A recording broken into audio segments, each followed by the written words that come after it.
Estamos aquí con la presencia del economista Fernando Navajas para analizar los hechos más destacados en materia económica estos últimos días. ¿Qué tal, Fernando? ¿Cómo andás? ¿Cómo estás? ¿Qué decís? Gracias por venir. Muchas gracias. Una semana en la que, como hablábamos en el primer bloque, comenzaron a conocerse las estimaciones de inflación de las consultoras privadas correspondientes al mes de mayo.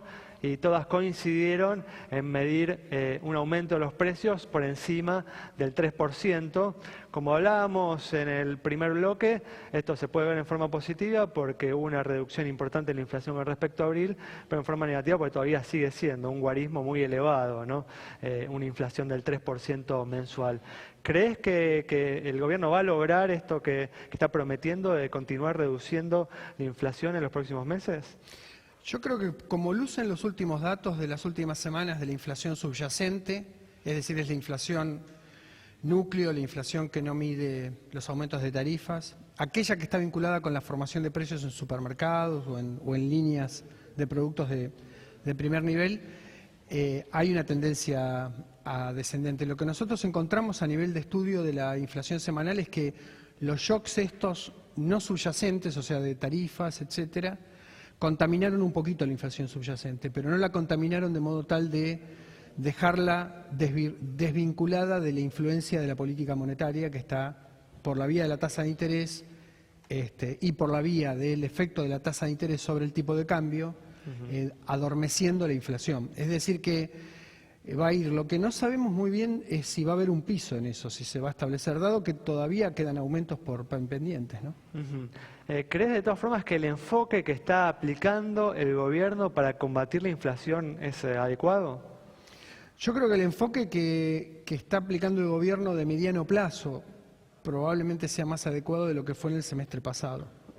Yo creo que el gobierno cometió un error de diagnóstico y de comunicación en decir que íbamos a entrar del presidente para abajo, o sea, ya en noviembre del año pasado, que nosotros íbamos a entrar en un periodo de caída de la inflación con los tremendos aumentos, cambios de precios relativos que estaban pendientes. Eso es algo que cualquier economista que haya conocido, estudiado, mirado la historia de las inflaciones en la Argentina sabe que no es posible. Pero ellos insistieron en que iba a ser así.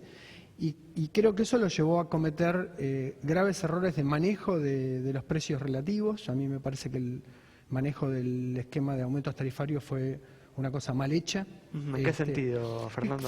Fue descoordinada, esencialmente descoordinada. Al renunciar a tener una política de precios e ingresos que junto con la política monetaria y la política fiscal te permitieran ver bien cómo ibas a hacer la transición, el Ministerio de Economía se desentendió totalmente de la cuestión. Vos fijate que nunca hubo en ningún momento nadie del Ministerio de Economía que saliera a dar la cara para explicar por qué las tarifas estaban subiendo, como siempre sucedió en la Argentina, sino que dejó de un lado al ministro de Energía salir a hacer aumentos sin coordinarlo, es decir, sin indicarle al ministro de Economía cómo tenían que hacerse las cosas, y dejó del otro lado al presidente del Banco Central subir las tasas. Es decir, que lo que ha faltado ha fallado la coordinación macroeconómica. De todas formas, ¿qué consecuencias ves en estos errores, en estas deficiencias? Yo creo, bueno, las consecuencias son un impacto sobre son dos básicamente. Una es el shock inflacionario innecesario que pegaste porque fuiste demasiado rápido y fuerte con los aumentos tarifarios. Y la segunda es que eso impactó sobre el nivel... ¿Vos no hubieras hecho aumentos de esta magnitud? No, en absoluto, en absoluto. Yo creo que es una estupidez, con el perdón de la palabra, esa reducción a la dicotomía shock versus gradualismo que se planteó, que no dejó ver dónde estaban las verdaderas disyuntivas. Y las verdaderas disyuntivas están en que vos tenés que establecer institucionalmente y con un esquema de política económica cuál es el objetivo tuyo de mediano plazo. A partir de ahí, bien comunicado eso y bien comunicado a la población, vos vas paso a paso. Y eso sin saltos... Hubieras distribuido estos aumentos a lo largo de toda la gestión. No, absolutamente. No los hubieras concentrado. Eso lo escribimos, eso yo lo escribí hace un tiempo. Lo dije hace exactamente un año, planteé cómo tenía que ser, cómo tenía que hacerse. Ahora el gobierno claramente no como que tomó la decisión de aplicar estos aumentos en esta parte de la gestión para echarle la responsabilidad a la gestión anterior, ¿no? De esto. Bueno, está bien, eso es cierto, pero es cierto que vos venís de un desequilibrio muy grande, pero vos no podés Hay como provocar una aumentos. pretensión de no sufrir el costo político, ¿no? De esto. Claro, pero es que de nuevo, yo creo que es una mala lectura, o sea, es una lectura tonta así como leen de forma tonta a Keynes, leen de forma tonta a Maquiavelo también, y creen que uno tiene que hacer las cosas rápido, antes. A mí me parece que no, me parece que una política clara es una política que va paso a paso, y eso es lo que faltó.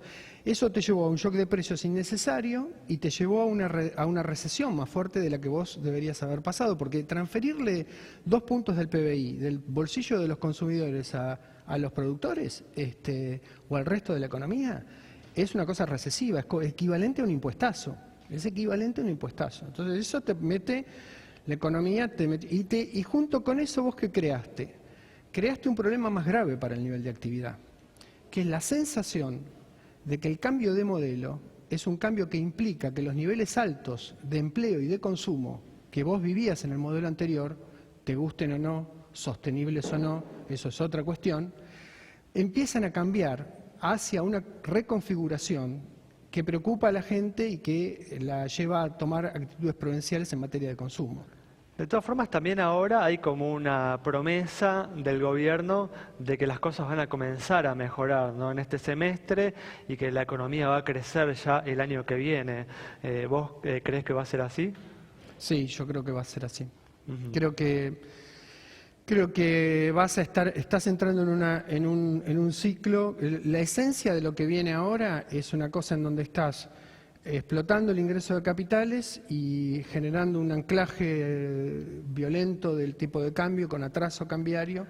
¿Crees que es premeditado este atraso del tipo de cambio que se está generando? No, no es premeditado, porque vos no manejás el tipo de cambio. Bueno, pero se podría haber bajado de manera más agresiva la tasa de interés, por ejemplo.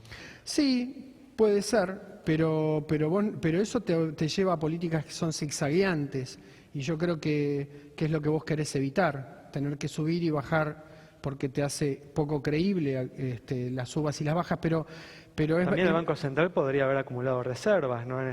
Sí, es verdad. Bueno, podría hacer muchas cosas. Podría haber repensado el esquema cambiario, inclusive, haber pensado en algún tipo de acotamiento del tipo de cambio. Vos definís una banda y es como si lo fijaras. Decís, yo de 16 no lo voy a dejar bajar, o si no revierto un tipo de cambio fijo. Incluso eso te abre otros problemas. Un poco más lejos, ¿no? Podrías no haber anunciado este blanqueo de capitales, que también genera una perspectiva de que va a haber presión, ¿no?, sobre el mercado cambiario.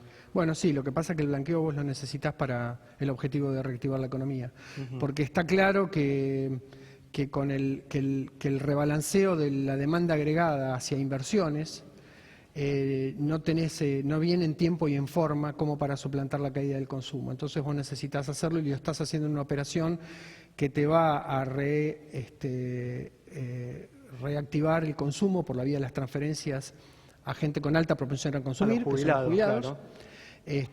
Una operación fiscal concomitante que es indefinida, depende del blanqueo, y un efecto sobre el tipo de cambio. Por eso, entonces definitivamente estás viendo un 2017 que va a ser mejor que este, y va a haber un mayor bienestar, ¿no?, en la población. Sí, excepto que, como te dije antes, haya una suerte de entrada en una especie de equilibrio de un modelo en donde la gente empieza a percibir que, así como a comienzos de los años 90, cuando la economía viró hacia el eficientismo, que implicó, entre otras cosas, aumento de la productividad, contracción del empleo, salarios reales un poco más bajos, y cambie y eso tenga implicancias sobre el consumo, vos no tengas el consumo bien todavía. Pero yo diría que debería no ser así. Quisiera creer. Tengo las dudas. Eso es cierto. Muy bien, bueno, Fernando, muchas gracias por haber estado con nosotros.